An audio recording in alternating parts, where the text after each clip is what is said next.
has begun. Thank you, Janine.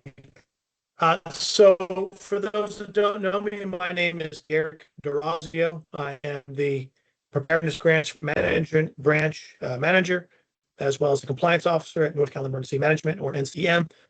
And our branch, PGMB, manages, among many other grant programs, the Nonprofit Security Grant Program, or NSGP. This webinar is to discuss funding opportunities and the application process for the FY26 NSGP Nonprofit Security Grant Program, where that funding comes from DHS/FEMA, passes through us as NCM with the state of North Carolina, and passes through to subrecipients who are nonprofits located within the state of North Carolina. So if you are not here for that particular information or this meeting, please disconnect at this time. If you are, I will also say this meeting is being recorded and a transcription that will be provided. We take that transcript, we run it through AI, and we do a meeting summary. So that's how we use the transcript, and the recording will be available as well. If you want to review it after the meeting, or for those that cannot make it, the recording will be posted on our website. All right, so having said that, I want to direct you to our website to start. I'm sharing my screen. If you just Google NCEM space grants, maybe one of our staff members can put it into chat. This is the website for our main grants website. And in this grants website, we have information about all the various grant programs that my office administers, including the Nonprofit Security Grant Program. So you just click on the link for NSGP, or you can Google NCM NSGP. And maybe somebody put the link in the chat for that, and you will see the specific website for the Nonprofit Security Grant Program, which was just updated for FY26 NSGP. So I'm going to cover basically these websites with you here this afternoon, and then we'll turn it over for an actual demonstration within our Salesforce Grants Management platform of how you submit an application for 26 NSGP. Mr. Brad Garrett with that demonstration. Then we'll come back for other questions and answers after Brad's demonstration. If at any time you do have a question during our presentation today, you can put it in the chat. I have my staff standing by to monitor the chat. You can also raise your virtual hand. We will call on you, or my staff will let me know you've asked a question. We'll call on you by raising your virtual hand, and we'll answer questions that way as well. So the chat of the virtual hand, or you can wait. We'll take pauses throughout the demonstration today as well for questions, or wait till the end when we have a general question and answer session. Although this is our first webinar for 26 NSGP, we have a number of other opportunities to provide assistance for you with your applications that are listed on our website. So it's not the last opportunity you have to get assistance and ask questions. All right, having said that, we'll get started with, again, just the main website. If you look at the way the website's broken down, there are 5, we call them compliance documents, that you'll be required to upload to your account in Salesforce if you receive funding. So if you're awarded funds, these 5 documents will be required to be uploaded to your account in Salesforce, as well as you have to submit the electronic vendor payment form to Office of State Controller, OSC, and upload your copy in Salesforce. So these 5 forms are on the website. If you're awarded funds, these will be uploaded to your account in Salesforce.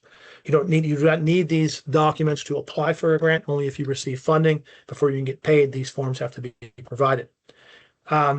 These other documents over here, again, are post-award documents. So if you do receive funding, you'll be required to submit a summary of invoices, annual progress reports, and other documents in order to get paid for the grant. And this all applies to post-award management in this blue box up here. Moving down, our Salesforce Grants Management portal, you will need, if you do not have it at this time, you will need to get an account for your organization, and you will need to be a contact associated with that account to apply for FY26 NSGP in Salesforce. Again, you must submit your application through our Salesforce Grants Management portal to be considered for 26 funding. All right, so anybody on this call today, if you do not have access to Salesforce, okay, here is the process to get access. All right, there's a couple different links out there, okay, for Salesforce. If you click on this link, all right, it will take you to a screen where you can select 3 different cards on the screen.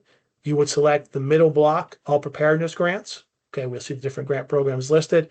and then you will take it to the login screen where you'll be able to request an account or access your Salesforce grants management portal. These other blocks are for our hazard mitigation grant program, which does not affect y'all. So it will just be this block here in the middle. Or there are other grants that take you directly to our portal, okay, which is this one here. Your screen would look something like this when you click on it.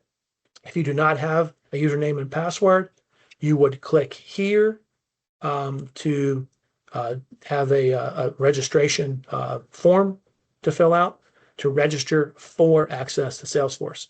The red asterisk fields are required. You must fill all those out. Was there a question?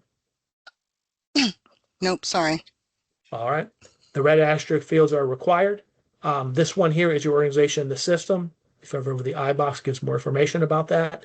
But if you already have if your organization already has an account, you would select yes, and then you could search for your organization here. I'll just say, I'll give an example here. United Way. You would just click that if that was your organization. All right. Or if it's a new organization, then you would just click no, and you would enter the information for your organization here. All right. If your organization is not in Salesforce, it does ask for a UEID, which is a red asterisk field, unique entity identification number. Again, this is something that you will be required. If you do receive funding, you must have a UEID to get paid, to get reimbursed for the grant. But you do not necessarily need a UEID just to apply for the grant. So if you don't have a UEID and you want to apply for the grant and get one later after you receive funding, you could just put something in here like UEID TBA, or TBD. Just give it something it'll take so we know you're working on getting your UEID. All right.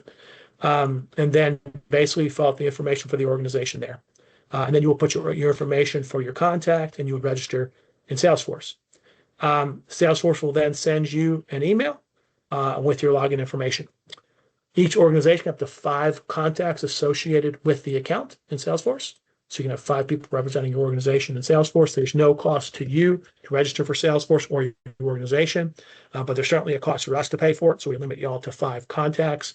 And when you do register for Salesforce, one of your contacts is required to be your finance person, whether that would be your controller, your comptroller, your accounts manager, business officer, different names for it.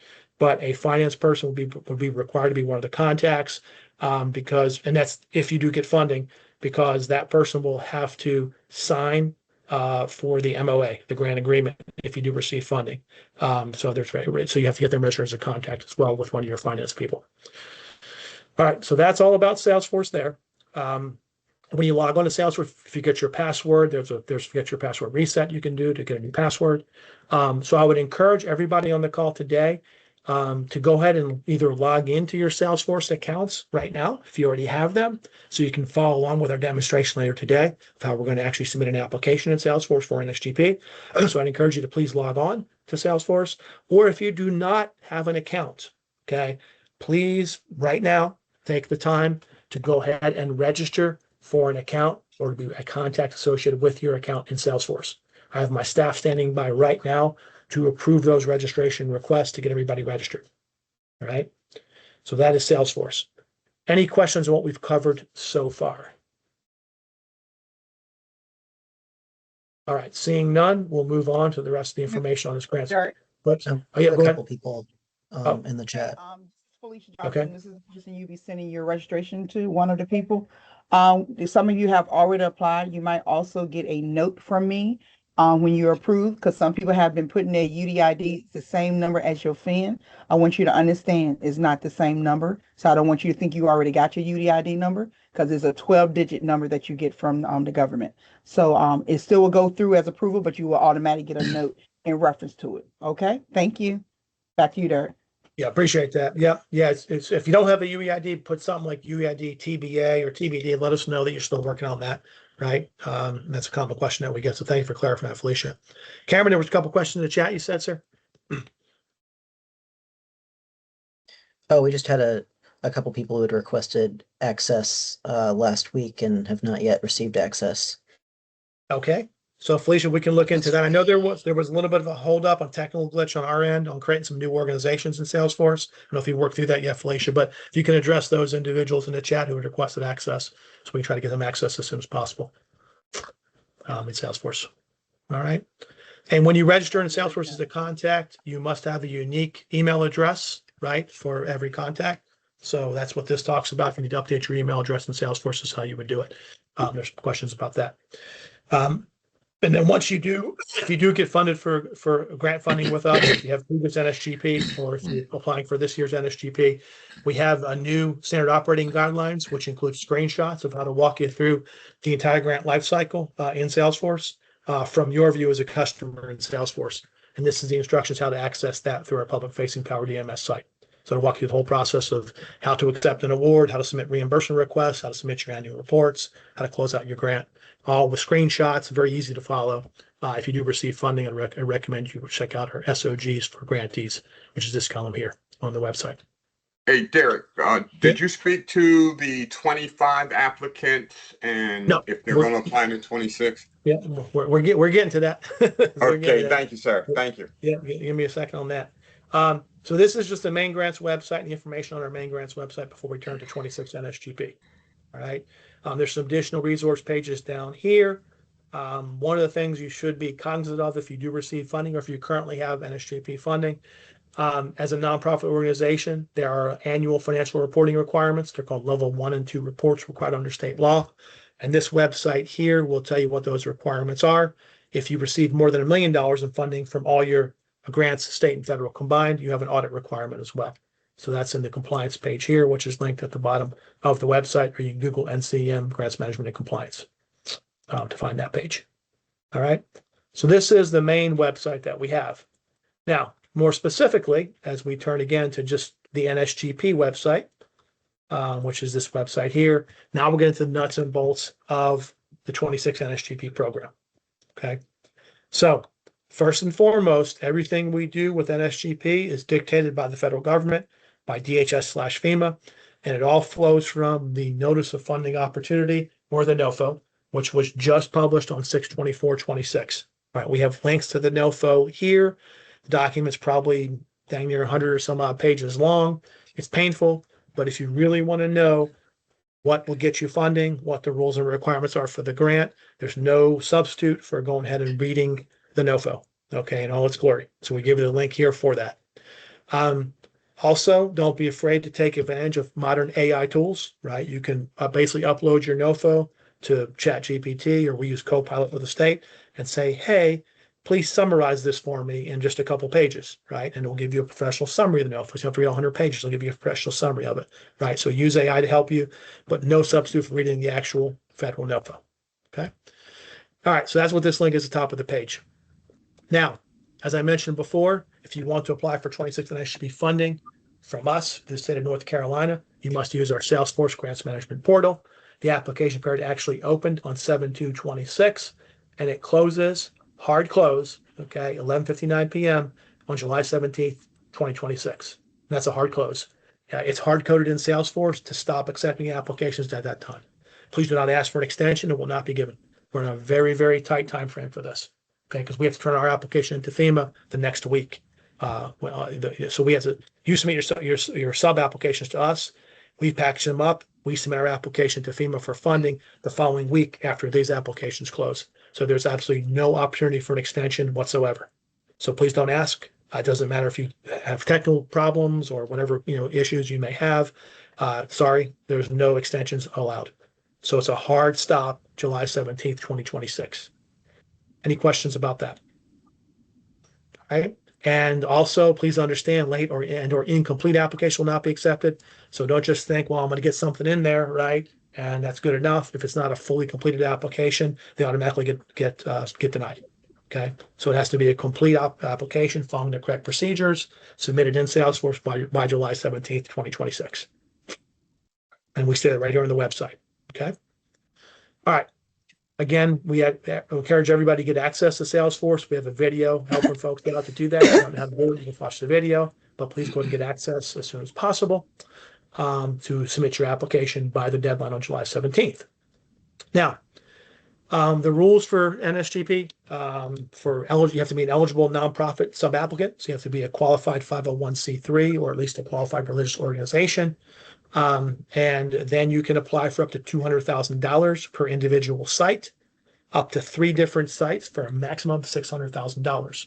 So if you're a church or a charitable organization that has 3 different locations in the state, you could submit up to 3 separate applications in Salesforce for each site. $200,000 required, up a maximum of $200,000 per site, maximum $600,000 for your organization. So if you had 8 sites, right, you could apply for each site, but you cannot exceed $600,000 total of all your applications combined for your organization. Each site requires a separate application, will be scored separately. So if you did have multiple sites and you applied for funding, you might only get 1 or 2 of those sites. None of those sites, you might get them all. Who knows, right? Each one's scored individually if you apply for multiple sites. All right. Now, the most important part of your application is going to be your investment justification form. All right. And that gets uploaded into Salesforce with your application. And Brad will show you how you'll do that when he gives the demonstration. Okay. I can't emphasize this enough because it happens every year. If you try to submit your IJ on a previous year form, so if you use a FY25 IJ form, your application will be automatically denied. If you use a 24 IJ form, your application will be automatically denied. If you use a 23 IJ form, you get the story, right? You must use the current 26 IJ form, must be uploaded to Salesforce with your application to be considered for funding. All right. I can't emphasize that enough. This is a very competitive grant program. Unfortunately, we have way more needs among our nonprofit organizations across the state than we have funding to provide to y'all. All right. So it becomes very, very, very competitive. Those who are not able to follow the rules exactly as they're stated, for whatever reasons, whether it's technical difficulties or whatever you may say, unfortunately, your application will be automatically denied. All right. You must follow these rules in order to be considered for funding. All right. Having said that, with the investment justification form, you have to name it in the correct file format. So it'll be a PDF document, and you will name it depending if you're in the Charlotte, UASI area or just part of the rest of the state. You will name it this way as indicated on the website in the file. All right. So there's your nomenclature if you're in the UASI area. There's your nomenclature if you're in the state area. The UASI area is simply Charlotte, Mecklenburg County, and all the counties that touch Mecklenburg County. There's more information about that on our website later. Then you're part of the UASI area. You can be for UASI funding. UASI is Urban Area Security Initiative. If you're any other county that does not touch Mecklenburg County, you're part of the NSGP program. And these are naming conventions for your IJ file. Okay. Now, what I'm going to show you right now is probably the most important thing that trips many, many people up when they do their NSGP applications every year. All right. And it's not y'all's fault. It's a FEMA problem. They know it, but the problem exists every year. And there's no way to fix it other than following these very specific instructions of how to open the investment justification form properly. All right.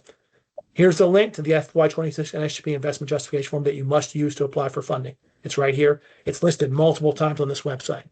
Okay. When you click on this link, all right, you get what appears to be an error message, right? It says, please wait. It never actually shows you the document. That's because when you click on the link, the IJ form is not web viewable or web fillable.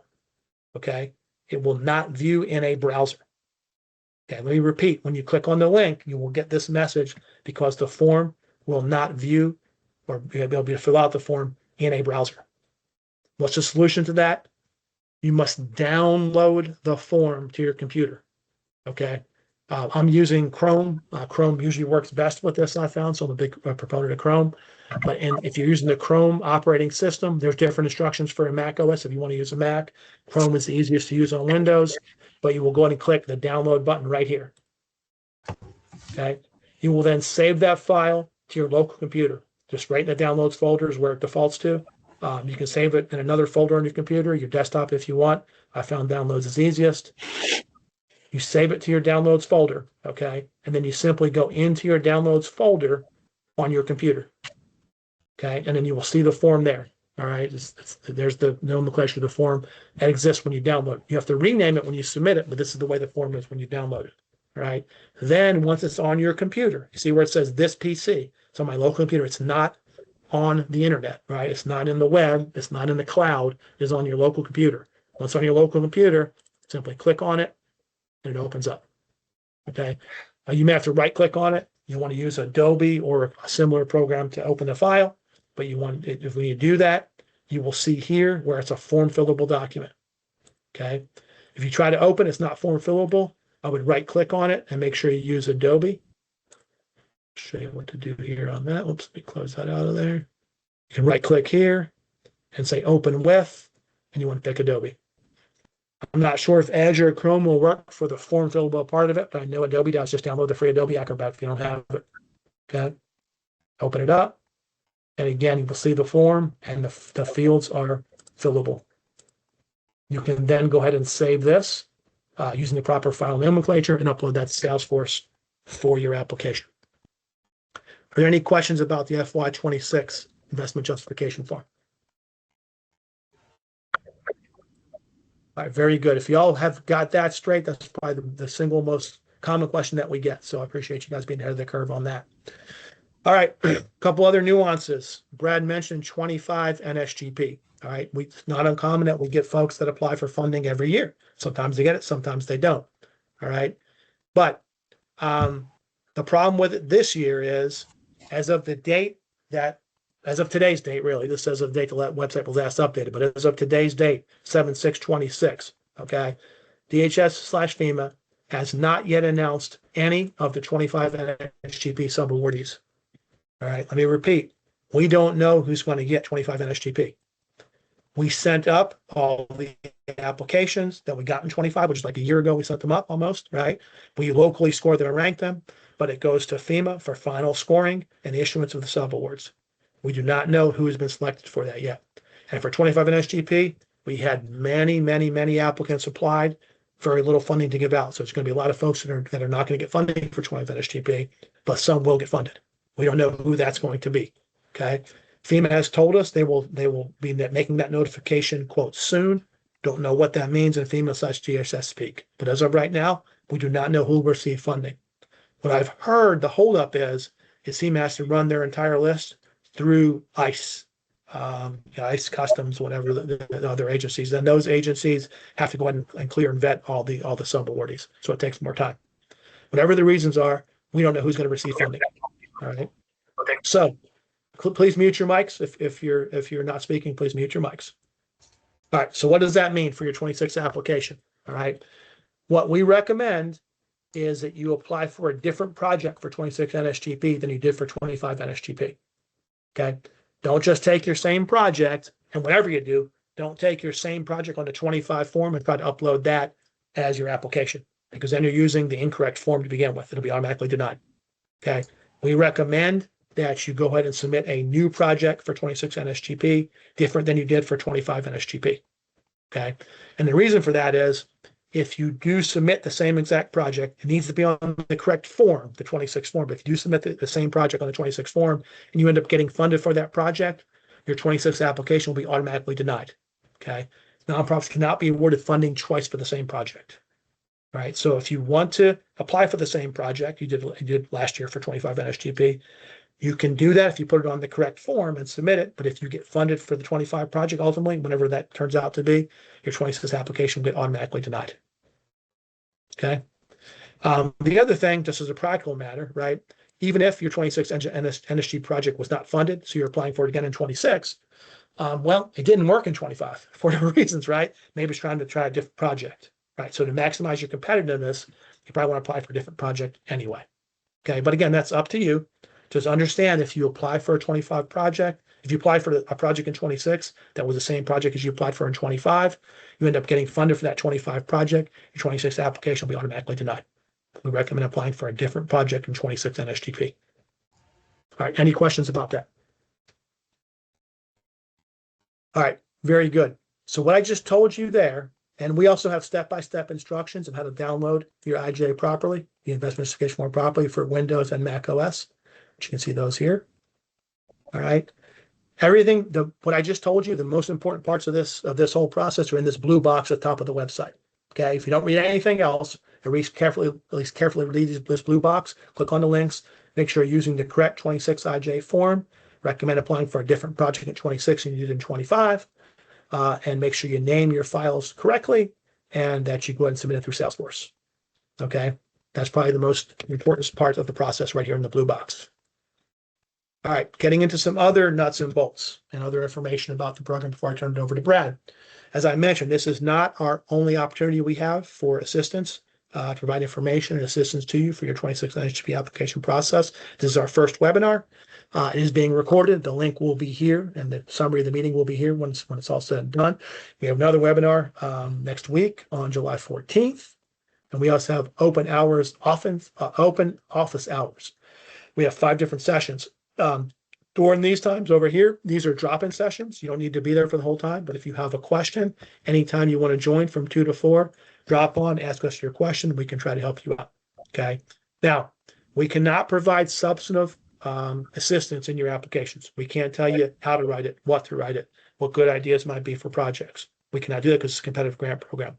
We can provide technical assistance in Salesforce and how y'all can submit the applications correctly, following the proper procedures. We do not provide any substantive advice or guidance. We have to be fair to everybody. Okay, but any questions, concerns, or problems you have, drop in during these open office hour sessions at any time. We will answer those questions for you. All right. So webinars here on the left part of the screen, open office hours on the right-hand part of the screen.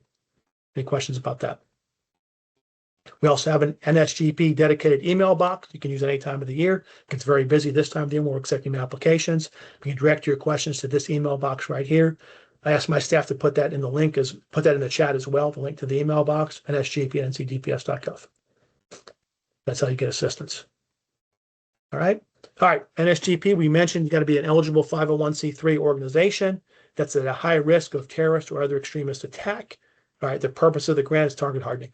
All right. We're trying to make nonprofits, qualified nonprofits, more secure, more hardened against terrorist or extremist attack. So at its root, that's what this program is designed to combat. You've all saw the unfortunate, or maybe you experienced some of the unfortunate, violence that's out there against certain nonprofits, particularly religious organizations you see sometimes. And this grant is designed to prevent those safety incidents, those security incidents from happening. So it's a target hardening grant at its core. All right. Having said that, it is a competitive, highly competitive federal grant program. Again, we get way more applications requesting way more funding, unfortunately, than we can possibly provide. So it's imperative that you submit a compelling application and follow the rules as you submit the application. All right. I mentioned before, there's 2 funding sources appropriated for nonprofit organizations, NSGP-S and NSGP-UA. So UA is the UASI area. It's the Charlotte Urban Area Security Initiative area. It includes these 8 specific counties, Mecklenburg County, and those 7 counties adjoining or touching Mecklenburg County. So if you're in these counties, you will apply for NSGP UA. Any other county, state of North Carolina, will be NSGP S. All right, there will be a question in Salesforce to ask you, are you part of the UASI area or not? So you must look at this website to determine if you're one of these counties. If you are, you would say yes. If not, you will say no. 2 different funding streams. All right. Here's the allocation of funding that we have available right now. So if you're part of the UASI funding stream, you're competing for a total of $820,435. Again, that's just a limited number of counties competing for that money. But the rest of the state, you're competing for about a little over $4.2 million. All right. So that's the money that's at stake you're competing for. And again, as we mentioned, each organization, $200,000, maximum application for each location. If you have multiple locations, a max of $600,000 if you have 3 locations. All right. So that's the rules on the application. Okay. To be eligible, okay, here's the rules about what is a nonprofit. We get these questions a lot, right? So got to meet the description of a 501c3, all right, and be exempt from tax under section 501A of such code. And if you're in the UASI area, you have to be located within one of the UASI designated areas. If you're in NSGPS, another county in North Carolina. And through the application process, you must be able to demonstrate that your organization is at high risk of terrorist or other extremist attack. That's your eligibility for the grant. And there's more information to click this link here. Anywhere you see these blue things are hyperlinks for more information. I encourage you to go ahead and digest this website if you're applying for the grant. These are based on questions we get all the time. That's why we do this website for a reason, right? These are the common questions that we get. If you read this website, it should answer most of your questions. What type of projects are eligible for funding? Left-hand side of the screen. What type of projects are not eligible for funding? Right-hand side of the screen. Okay, left-hand side, eligible. right-hand side, ineligible. All right. Again, we get these questions a lot. Please, please, please read this and make sure you apply for an eligible project. If you apply for one of the ineligible projects, your application will be denied. All right. So what can you apply for? Obviously, physical security enhancements. That's the big thing. So equipment, security cameras, fencing, gates, barriers, security windows, access controls, right? Those type of target hardening equipment things. That's what most people apply for, physical security enhancements. You can apply for funding for contract security guards, but it's only up to, please mute your mics, guys. If you're not speaking, please mute your mics. You can apply for private contract security guards, but it's limited to 50% of your award. So if you're also applying for equipment, you can apply for a percentage of contract security as well, in addition to your equipment. You can't just apply for contracted security. All right, so there's a limitation on what you can apply for contracted security. If you are applying for any type of access control or cameras or things like that, license plate readers and facial recognition software are not allowed. Okay, so you can have cameras and access controls if it reads individual license plates, or if it tries to do facial recognition software of individual people. Those are not allowed. Okay, we get that question all the time. Yes, license plate readers, LPRs, and facial recognition software are very effective techniques, right? They're great for security, just not allowed under this grant, right? Things you can also do, you can do security planning, right? That's eligible under the grant to develop plans. You can do exercises, right? You can do stop the bleed exercises, whatever exercises like that you do.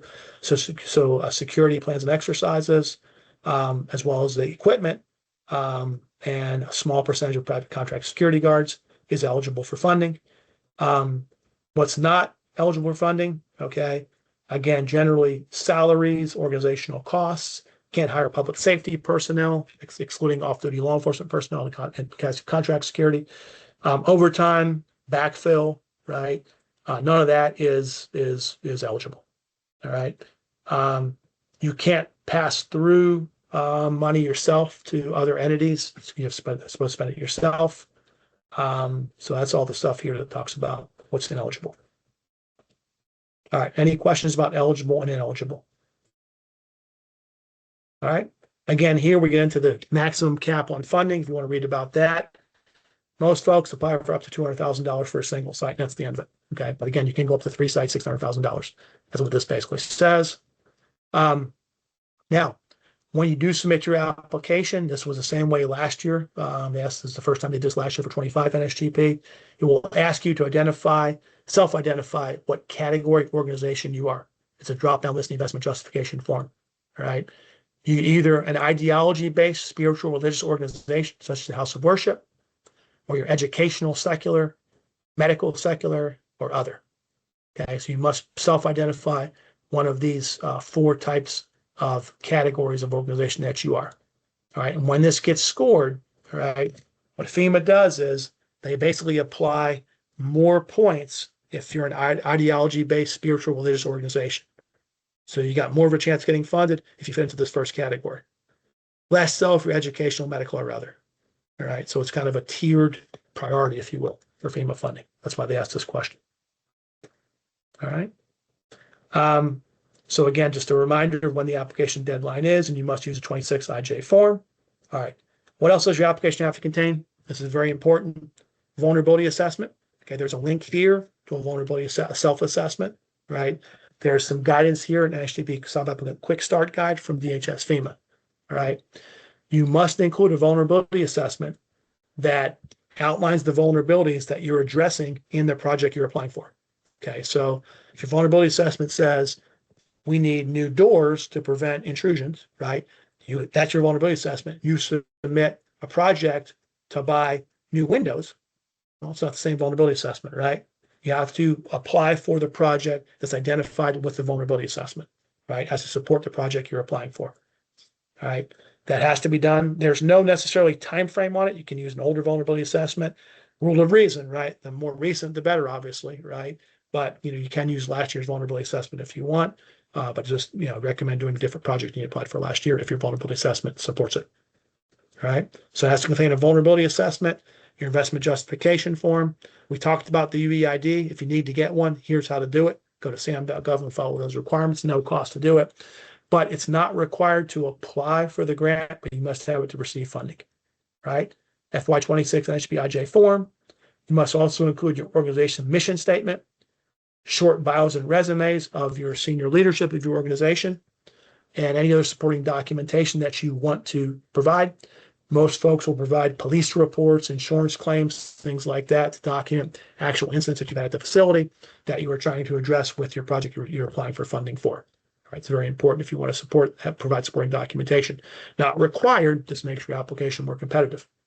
And then again, you must self-certify the type of organization you are, whether you're religious, spiritual, ideology-based, medical, educational, or other. That must be self-certified, and that's subject to verification. All right. Other requirements, if you are selected for funding, you're not allowed to have any foreign nationals or non-citizens included. All right. So that's just a requirement that DHS FEMA states to have. You also may be required to disclose if you support any DEI activities. All right. So again, that would be a requirement to get reimbursed for the grant. So we pass those requirements on to y'all here. And they will perform a security review before giving funding as well to verify everything is correct and you're all vetted. Right. So just be aware of that. If you don't agree with any of this, you need not apply. Right. Because if you get funding, you'll be subject to these requirements here on the right hand side of the screen. Hey, right. Derek. Yes, go ahead. Before you move on, there's a couple questions in the chat. Okay. First one was repeat the percentage of the grant you may use for off-duty PD. So it's 50% of the grant, right? But you have to apply. You have to apply for other stuff, right? So I think the way it works, correct me if I'm wrong. Say you applied for $100,000 of equipment, okay? Security doors, windows, cameras. You could then apply for up to $50,000 contract security, right? 50% of your grant. Is that correct, Brad? You could apply for up to 50% of the awarded amount. So if you were applying for 100,000 in equipment, then you could also apply for 100,000 in contract security. Okay. So you can apply for dollar, you're saying that? So $100,000 equipment, $100,000 security, or 50/50, 75. Okay. So that's what you can do for that. All right. All right. What else you got? The other one was, are building generators included? So they're not expressly ineligible, right? That's going to be on a more of a case-by-case basis. This gets into really the IJ form. And what are the? I'll address that right now. Let me pull up the IJ form real quick. One of the AELs on the IJ is for generators. It's for generators. Okay, so there is. Yeah, let's show the form real quick so we can show while we're at it. Probably a good time to do that. Let me go back into my downloads. And the last question while you're looking that one up, does the assessment need to be completed by a certified security professional? No, it can be self-completed. It can be done by your local police department. Whoever you choose to do the vulnerability assessment. Now, how it gets scored or ranked by the committee, I can't answer that, right? But there's no requirement that it be done by a security professional. All right, and just to show you how this works with the equipment, you have to detail your budget on the investment justification form. It's section 4B of the IJ form. All right, and right here, there's a drop-down list of the authorized equipment list, the AEL. So your equipment has to fit within one of these AELs that is provided by FEMA. Okay. So as Brad mentioned, there is a choice here for generators. Let's see here, right there, 10GE00 Jenner. So that would be, something you could apply for. Again, what vulnerability does it address though, and how much you want to get for it. So how is that helping you address your vulnerabilities to harden your target against, terrorist or extremist attack? That'd be the case you have to make.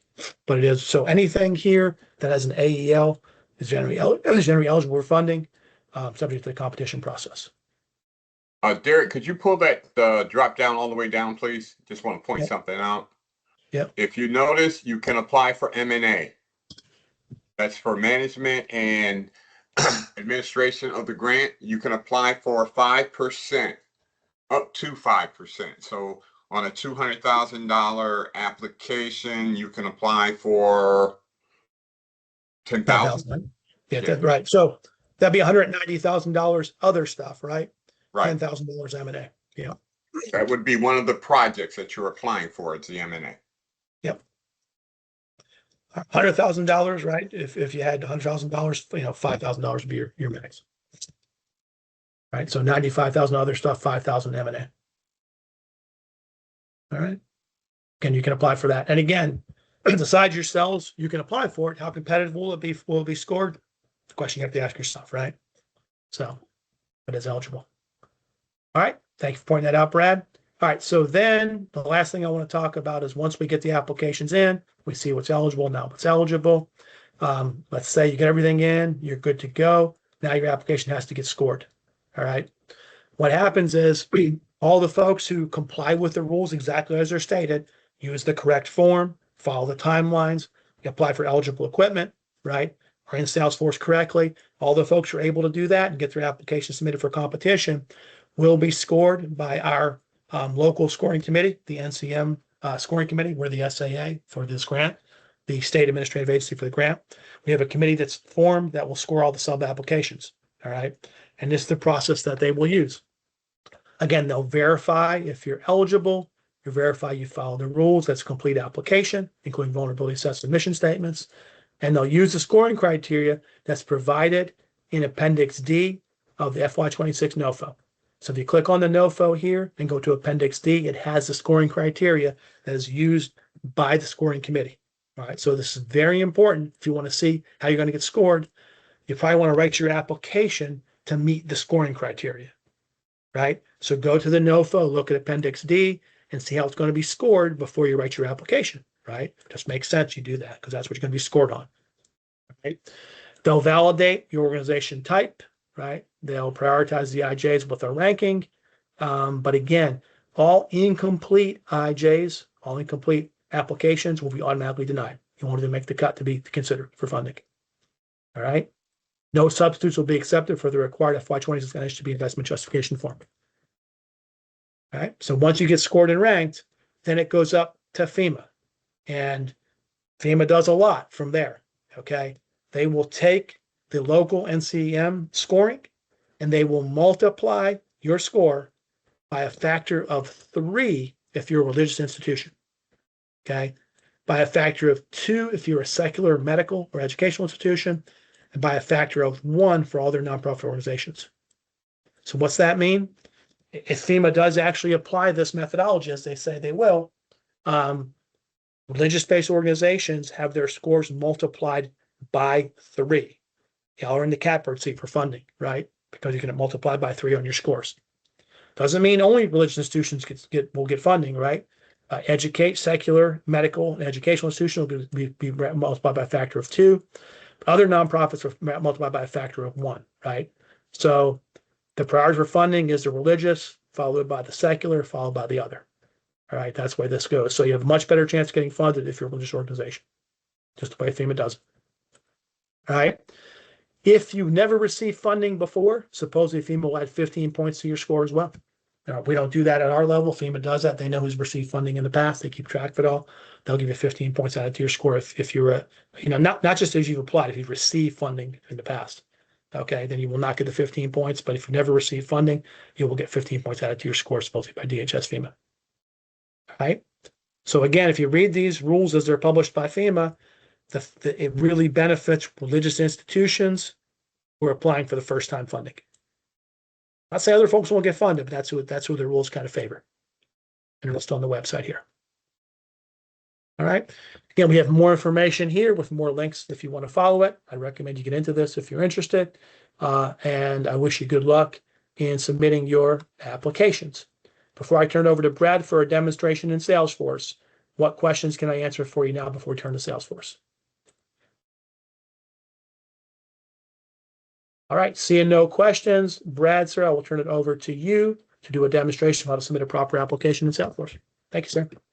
Good afternoon, everyone. My name is Brad Garrett. I am the lead grant administrator for the NSGP grant. What I'm going to do now is I'm going to demonstrate how you apply for the grant in Salesforce. So I am going to share my screen. Okay. Once you have registered in Salesforce and you have an account, when you go into Salesforce, this is the screen you will see. Okay, this is your home screen in Salesforce. And what you will see, if you look down, is the grants that you can apply for. If you have properly applied and you've listed yourself as a nonprofit organization, this grant will be available for you to apply for. So as you see, it's the 26 NSGP National Security Grant Program. You can view the notice here, or you can just go in and apply for the grant. So we'll view the notice. This gives you all of the particulars, tells you about the what the grant is published. It's a NSGP grant. It gives you the pop dates, and the pop dates is the period of performance. And on this grant, the period of performance is going to run from September 1 this year through August 31st of 2029. And the grant applications, like Derek stated, are due by the 17th, no later than 11:59 p.m. It's a hard deadline. As Derek stated, there will be no extensions. Okay, it gives you the budget details. This is the total funding for the grant. This is both sides of the grant. It's the UASI and the state side. Plus, it also, the state receives M&A money, so it also breaks down its full disclosure, letting you know how much we receive in M&A for the total grant. This is the total we receive for both sides of the grant. This is the estimated funds that are available for the total grant on the state and UASI side. And this is the breakdown over here. Derek stated on the state side, we have a little more than 4.2 million. On the UASI side, we have $820,435. The total amount you can apply for per location would be $200,000. It's totally funded by the federal. It's 100% federal share, so that means they provide all the funding for this. And this gives you the additional information, which is also on the website. Talks about the UASI side, gives you the 8 counties that make up the UASI, and it's also talking about the state. So if you go back up to the top or to the right, it says apply. But before hey, Brett, yeah, I'm sorry, Brad, real quick. I forgot to mention something. You made a good point there. I do apologize. Before you hit apply there, okay, understand, please, this is a reimbursement grant, right? So it's 100% reimbursable by the feds. There's no cost share involved. However, means you must make the purchase yourself with your own funds, then submit the documentation to us for subsequent reimbursement. Okay, so if you cannot front the money for this project yourself, right, you need not apply for it. It's a reimbursement-based grant only. Yeah, thanks, Brad. Take it away from me. Yep. Thank you. Thanks for that point, Derek. It was a question in the chat also. So, Chris, I think we answered it, but that is also the answer to your question, and probably if anyone else was wondering. Okay, as you see here, there's a button that says apply. Before you hit this button, you must have your IJ completed, your vulnerability assessment completed. You must have a mission statement for your organization, and you also must have the short bios and resumes for leadership. Okay, so now you hit apply. Okay, ready to apply, select the next screen. So we're going to hit next. Now, it comes down to the grant. It gives you the applicant would be your organization name. We use the alpha test here just to run through to show you how to do this. It gives the SAM.gov registration, if it's active, the expiration date, your UEID, which Derek stated, you don't need a UEID to apply for the grant, but if you are awarded the grant, you must have one in order to get reimbursed. Okay. The classification and your EFIN number. Nonprofit organization, yes. Okay. Now, everything with a red asterisk, you must answer. Okay. is your organization located? So this is talking about if you're in the UWASI area, those 8 counties, and it gives you the 8 counties here that make up the UWASI. So if you are in any of these counties, you are going to be applying for the UWASI side of the grant. So here I'm going to say no. Okay, we're on the state side, organization type. Okay, this is where Derek said the self-certification comes into play wherever you do. So we're going to say ideology. Now here, you must list your contacts. You must have at least a primary contact. And I'm going to use Derek as the primary and a secondary. On these grants, for contacts, you can have up to 5 contacts in Salesforce. We ask that it's mandatory that at least one of your contacts be someone on the finance team at your organization. Because if you are awarded the grant, a finance person has to sign the MOA. That's the memorandum of agreement. It is the contract between us, the SAA, and your organization. So a secondary contact, we'll just use another one of our employees. You save and you go next. Okay, so it's just reminding you who your contact information is. Look it over, make sure you've got everything there, the name, the title, the correct email address. Please double check the email address, because if we don't have the right email address, we can't send the information to you, especially if you are awarded, because you will get this through DocuSign to the email address that you give us here and the phone number. Just double check this information before proceeding. Save and next. Okay, so now you're going to get here and it's going to be the project title for your grant. The best thing we normally say is to use target hardening.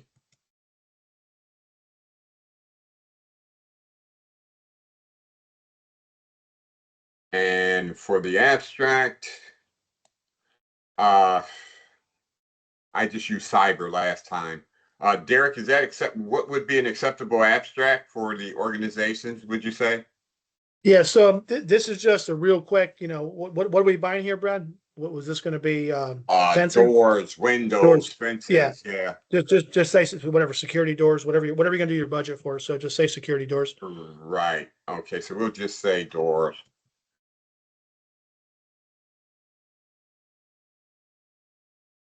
We'll just say security doors, and we'll save and go next.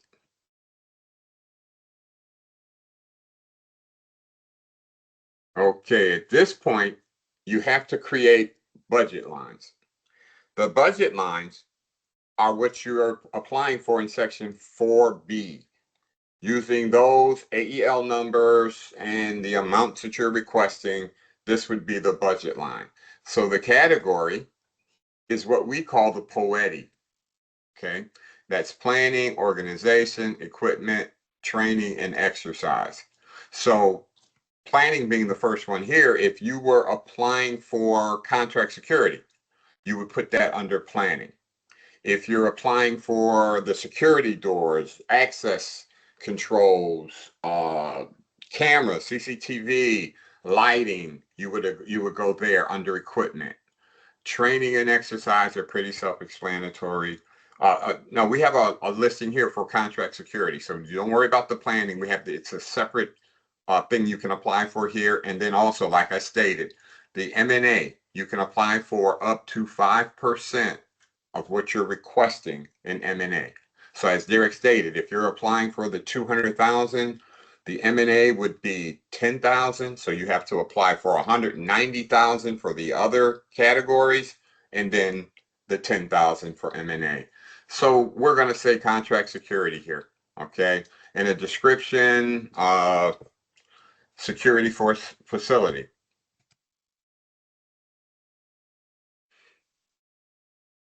For building. Okay, and the cost. So like I said, you can do up there, we'll say 50,000 for this right now. And you save and continue. As you see, it also tells you here, no more than 50% of the total amount awarded can be for contract security. Yeah, no more than 100,000 can be used for contract security if the total award is 200. So 50%. Save and next. Okay. Would you like to create additional budget lines? So at this point, yes, because you can't apply for just contract security, Derek stated earlier. So you would say yes. So now you would have another budget line. So you have equipment. And then you have to choose the AEL. And these are all the AEL numbers that exist on the IJ. So someone spoke on generators, say you want to get generators. Description, generator.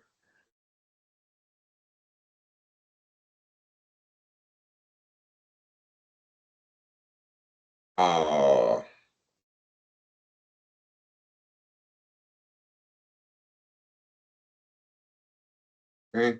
In the cost. I'm going to try to keep it, let's say 50,000 for that as well.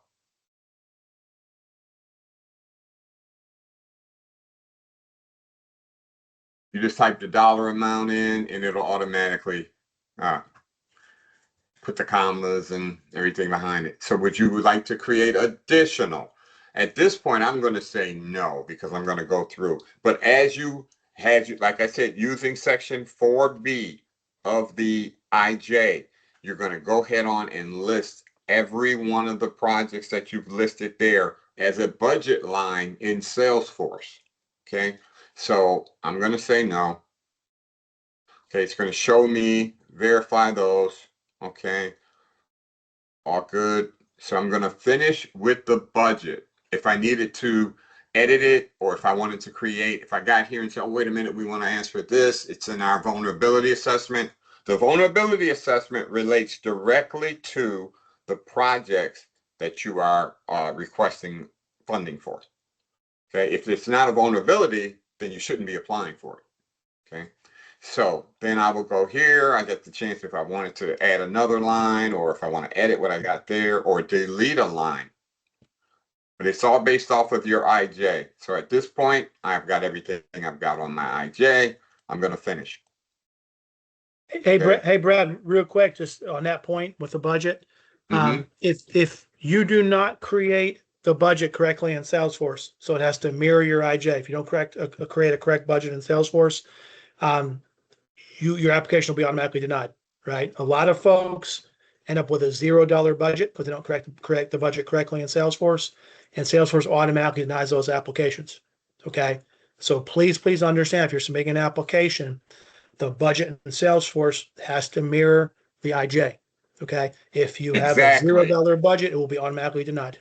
It has to exactly mirror it. Just exactly. Okay. And I think Chris had a question too there, sir. If we want to take his question before we move on. Chris, would you like to come off mute and what's your question, sir? Yes, thank you for the opportunity. My question is, if we submit projects that with a change of price, especially with the proposals being the POP being over a course of 3 years, if those price change either under or over, how does that impact our grant? Okay, the objection of this grant is to assist you in your security needs and cyber security, your target hardening and cyber security needs. You have to look at it like this. Say you apply for 50,000, like I did for the lighting or whatever, for the generator. And now it comes time when you're ready to purchase the generator, and now the price is 60,000. You have to look at it as though you just got 50,000 toward a $60,000 generator. You have to get some skin in the game, because if you did not get the grant, you would still need the generator that cost $60,000.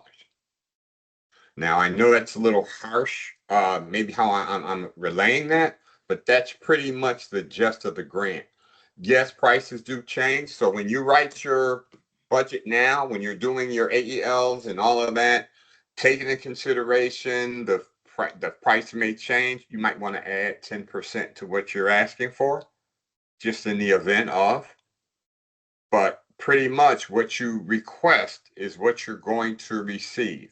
It does not take into consideration, like you're saying, Down the road, when you actually get ready to make the purchase, the prices could change. But then again, like I stated, you have to look at it like, well, hey, we got 50,000 toward a $60,000 object, so we may need to come up with the 10,000 on our own, or downsize your generator.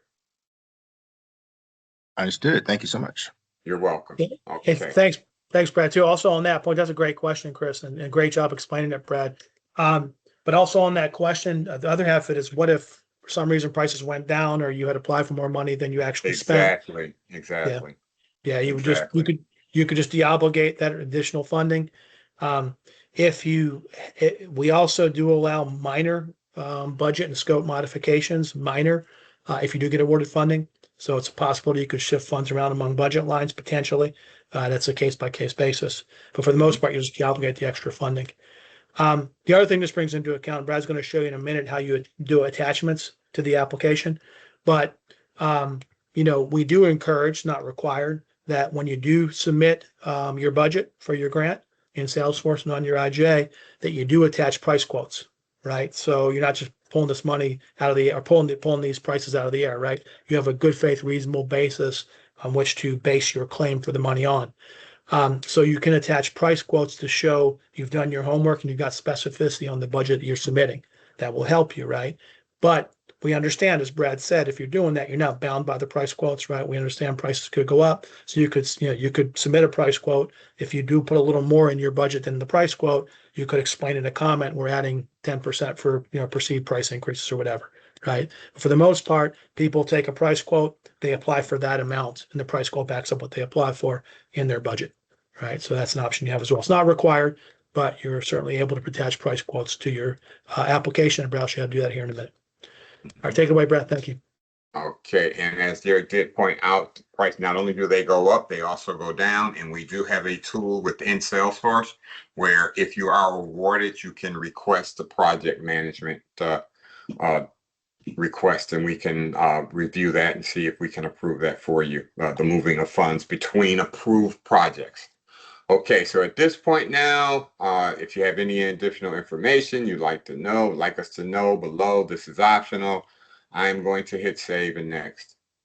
Okay, now this is the review for the documents that we've already discussed. The IJ, the investment justification. Okay, and here's the instructions again on how to download and open. But at this point, you should have all of this filled out. It has to be filled out at this point and ready to submit. The vulnerability assessment, the short bio, any other supporting documentation. The other documentation is not required. In order to have a fully developed application, you must have the IJ, the vulnerability assessment, mission statement, and the short bios. Okay, so then again, you hit save and next. Now is where you submit. Okay, so as you said, Derek said, you're going to have them located, all of these files already ready to go, located on your computer. You hit upload. We're just going to submit this. Okay, as you see, it goes through, and what you will end up getting is when you hit done, you'll get a green check mark. So that form is submitted. And as you notice, it says upload the investment justification. Please upload the investment justification here, not the mission statement. So next, you're going to upload your mission statement. For sake of demonstration purposes, I'm just submitting the same form. And as you see, you can do this. Whatever form you submit is okay. But please make sure it's the correct form we're requesting that you upload. Again, you get the green check. So here's the short bios and resumes. You go back, you find that on your computer, you upload that. Okay. Once it's finished, you'll get a little green check there. You hit done, and then you just wait until you get the green there. Then you go down. Now your vulnerability assessment. Same thing, you find it. Make sure that that's what you are uploading. Green check there, done. Green check here. And now other, this is optional. I could say if you are, you upload them if you have them. If not, you're good to go here. Saving next. Now, this is the attestation form here. So you must read this. Certification 1, this application includes complete and accurate information. You have to go down, check yes. Submission of the project proposal does not guarantee funding. Just so you know that. Just because you apply does not mean you are going to be funded. It is a competitive grant. Yes. Any persons who knowingly makes a false claim or statement in connection with this application may be subject to civil, criminal penalties. And this is federal. This is not state. You're going to be dealing with federal. And there's also a state statute that applies. So you have to check yes. The only thing you can check to these are yes. Okay.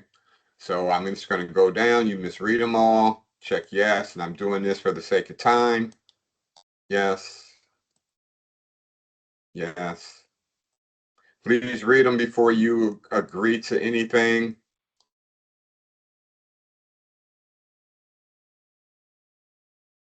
Yes.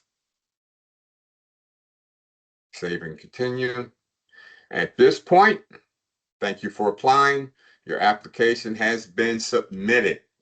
It gives you your application number, and you'll receive confirmation and the confirmation email shortly. So at this point, you submit. You have just applied for the FY26 Nonprofit Security Grant, and you will receive email letting you know that we have received your application and it has been submitted. Anybody have any questions? Hey, great job, Brad. Can you show them where the application shows up there in their object there in Salesforce under applications? Under applications, when you go under applications, you are going to see all of this list of applications.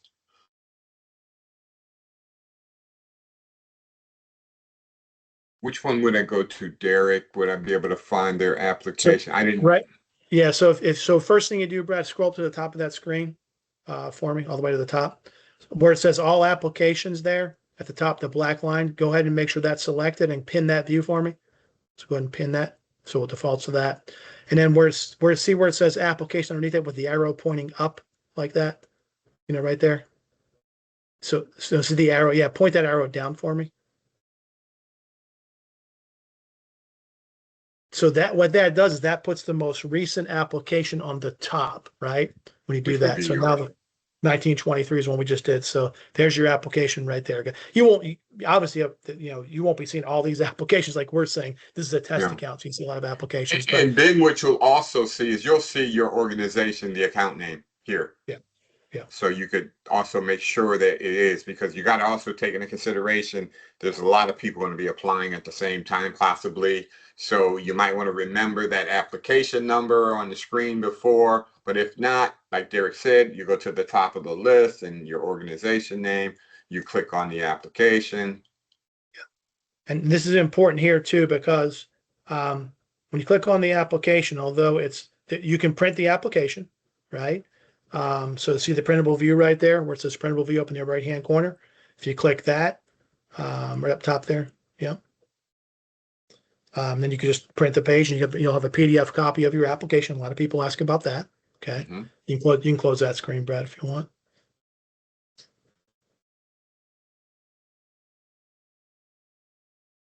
Just X out of it. Yeah. The other thing, Brad, which I'm concerned about that I'm not seeing is the update application button. So I'll ask my Salesforce staff to see why that's not showing. But basically up in the top part of that screen, up in the top part of that screen where it says printable view. Up here, yeah. Yeah, right there. You should see an update application button as well, up to the point when the applications are no longer available to be applied for, which should be 11:59 p.m. on what we say July, whatever we give the date of July. Yeah, when it automates, Salesforce will lock you out. Right. So I'm not sure why that's not showing up, but you'll be able to update your application. Somebody has an open mic. Yeah. Can you guys close your mics? Thank you. Okay. So All right. Everybody has their mics closed. All right, great. So I will ask our Salesforce staff to please take a look at that and make sure the update application button is available. Point being, this actual application itself we just submitted, Brad, we would have to actually update it because we said in the abstract it was for doors, right? But we actually applied for a generator, right? So we want to go ahead and update that, before the application deadline. Correct. Thank you. And you will also see, when this is working correctly, a withdrawal application button as well, right? So if you want to withdraw your application and start a new one, please do that. You can only submit one application per site, right? Up to three sites, right? For 26 NSGP. If you want to withdraw an application that was submitted in error and start again, you would hit the withdraw application button and submit a new application. Okay. So that will appear at the top of the screen as well. So we'll get that fixed before the next webinar. Derek, you just brought up an important point also. If you are applying for multiple locations, you must have a separate vulnerability assessment for each location. Okay. Different buildings have different security needs. So make sure that the vulnerability assessment is for that particular location. Okay. So looking back over the screen here for your application, you can see where it was created, the documents that were uploaded, the budget. Okay, and as you see here, application budget is under review, and it's not awarded, of course, because it's under review and has not been awarded by FEMA. And then as you go down, if you were awarded, you would have an award amount there, a project, reimbursement request line, payments once you submit documents for reimbursement, annual reports, which is a requirement of the grant, that you do annual reports, and when we get to that point, closeout. So that pretty much speaks to everything on how you would apply for the grant. Derek, did I miss anything? No, great job. I think we hit everything. And I think I want to thank everybody for. Oh, go ahead. Sure. Open the mic and ask your question, please. Yeah. Is that you, Howard? Hello. Yes, thank you. Is there anywhere we have to reference a pending 25 application, either on this or the IJ? If you have a pending 25 application, you will see it here under your application history. Okay, so there's no additional reference to it in that or the IJ, since it's pending? No. Okay, and do we have to have a brand new vulnerability assessment, or can we use the one that we submitted for the 25 grant? If the 26 application is addressing vulnerabilities that you did not apply for in 25, and it is stated in that vulnerability assessment that these other vulnerabilities, then you can use that one because that one is within that year period that we would like to see the vulnerability assessment. Somebody has an open mic. Hey, Brad, just to let you know, there's a lot of feedback. Tons of feedback. I don't know, Howard, that could be on your part. Okay, great. Thank you. Yeah, like I was saying, as long as the vulnerabilities, if you use a prior vulnerability assessment, if the new IJ speaks to the vulnerabilities that you did not address, say in 25, or you did not apply for in 25, it's fine. Rule of thumb for me, how I was taught on this, a new application, a new vulnerability assessment.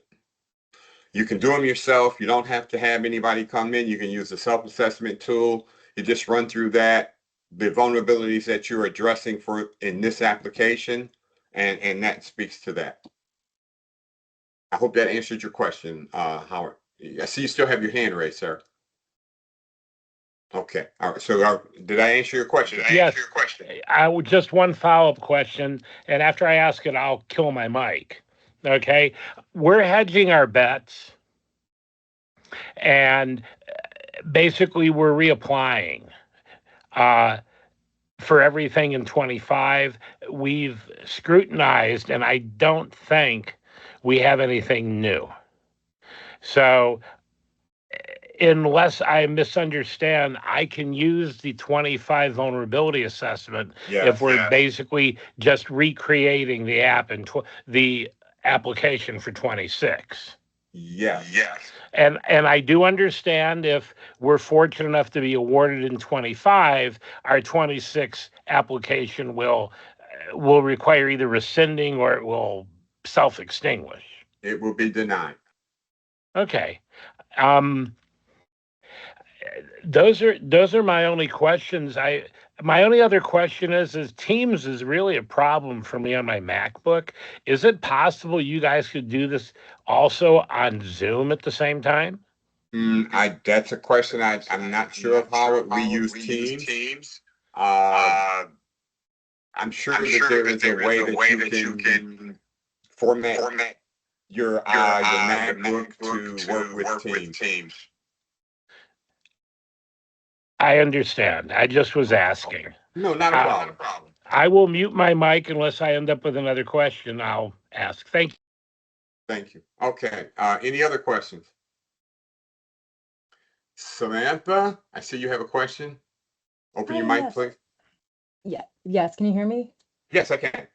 Okay, perfect. I just had a quick question. So we had a 2024 award, and the person that was managing that award has since departed from the college, and the finance person that was also on that award in the Salesforce portal is away on leave. So who would we ask to gain access to that account for someone that's here at the college already, if that makes sense?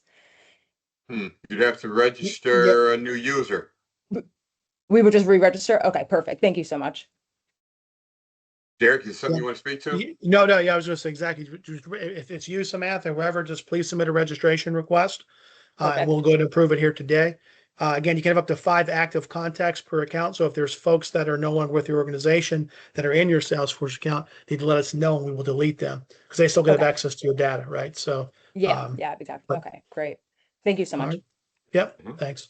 And just to Howard's point too, just to be clear, Howard, make sure you submit a new 26 IJ form. You cannot resubmit your 25 IJ form. It will be automatically denied. Okay, so you have to go ahead and put your application, your IJ on the 26 form. You can use the same vulnerability assessment, resubmit it, and hedge your bet that way if you want to do that. Okay. And also on that point, to know if you have the proper form, if you read in the very top where it speaks to the naming convention, it says FY26. Prior forms say FY25 or FY24 or FY23. And again, like Derek stated, if you submit the wrong IJ form, we will deny your application at the state level.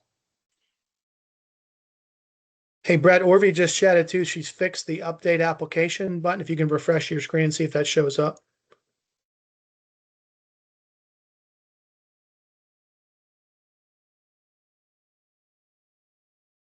There it is. Wow.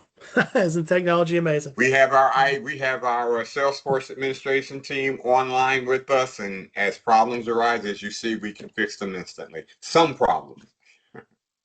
So if you want to just show them how to do that, Brad, just go ahead and update the application, show them how you fix that abstract.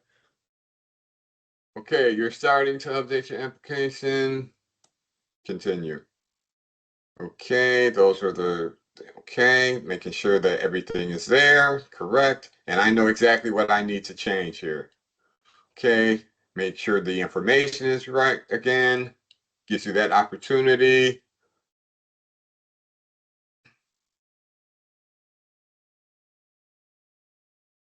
Generators and contract security, right? Generators and contract security. Yeah.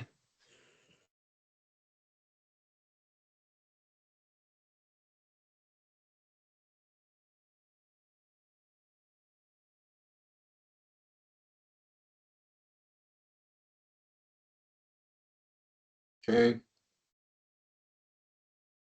There we go. Equipment, the contract security equipment.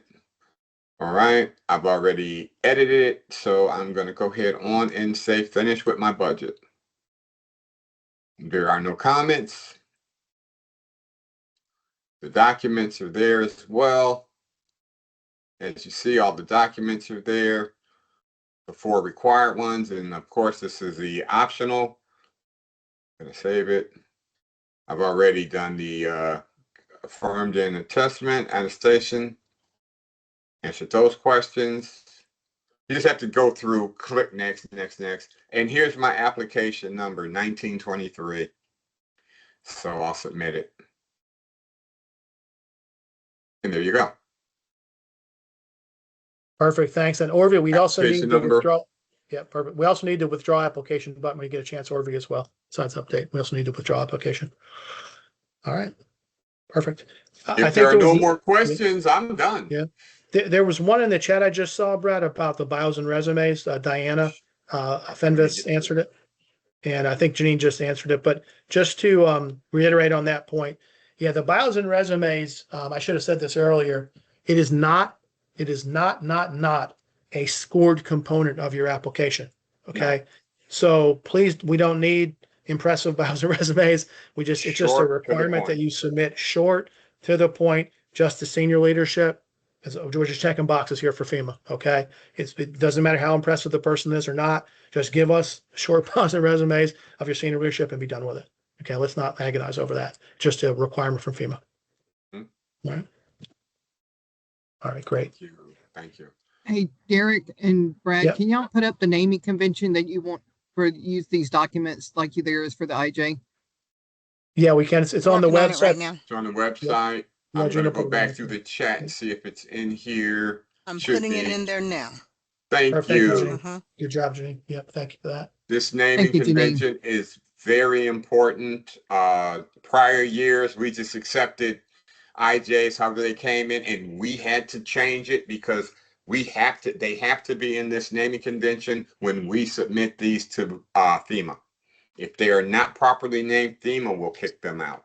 They will automatically deny them. But at this year, we're taking, because of our short turnaround time, we are taking it upon ourselves to deny these applications at this level if they are not properly named. So make sure if you're applying for UASI, you use the UASI naming convention. And if it's state, make sure it's under the state naming convention. That's very important. Thank you for pointing that out and about that, Angela. Thank you so much. Okay, if there's no more questions, I'm going to turn this back over to Derek. Thank you, sir. Great job. I see no more questions. I want to thank everybody for their time. Wish you all good luck, and I'll leave you with a parting comment or thought. Again, it's a competitive application, and I can tell you from experience, those who are able to follow the rules exactly as they're laid out and submit the applications correctly with the right nomenclature for the file naming, right, on the correct IJ form, with a correct budget in Salesforce, all those things with a complete application, with all the attachments required, the vulnerability assessment and everything else. If you're able to do that, you're at an advantage because some folks are not able to do that, right? And those applications get automatically denied. So again, I'll emphasize, read, follow the rules exactly, and maximize your opportunity for success. I think we have one more question. Howard, what's your question, sir? Thank you. In struggling to get this to work on anything but my iPhone, each time I tried it on my MacBook, it looked for a password. The way it looked like you set this up, it was without a password. Am I wrong? Correct. There's no password. Yeah, there's no for the IJ. There's no password. You talk about the Teams call or the IJ form? The Teams call. Yeah, no, there's no password. In the invite, there is a password. If you use, I saw that because I just sent it out to someone. Give me a quick second here. For this particular call, the password, I'm just going to put that in, or the pass. I'll put that in the chat real quick.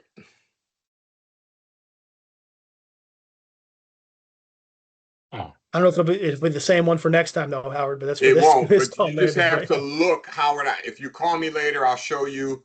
We can do this, and I'll show you exactly where this passcode is. And for the next time, we can put that at the beginning of the chat. Yeah, for anyone having difficulties. Brad, Correct. I sent you a text, Bradley. If you can text me that, and I would appreciate it. I think you can find my text. If not, I'll call. And I just want to thank you guys for the hard work and also the 5,000 phone calls you've been getting wanting to know what's happening to 25.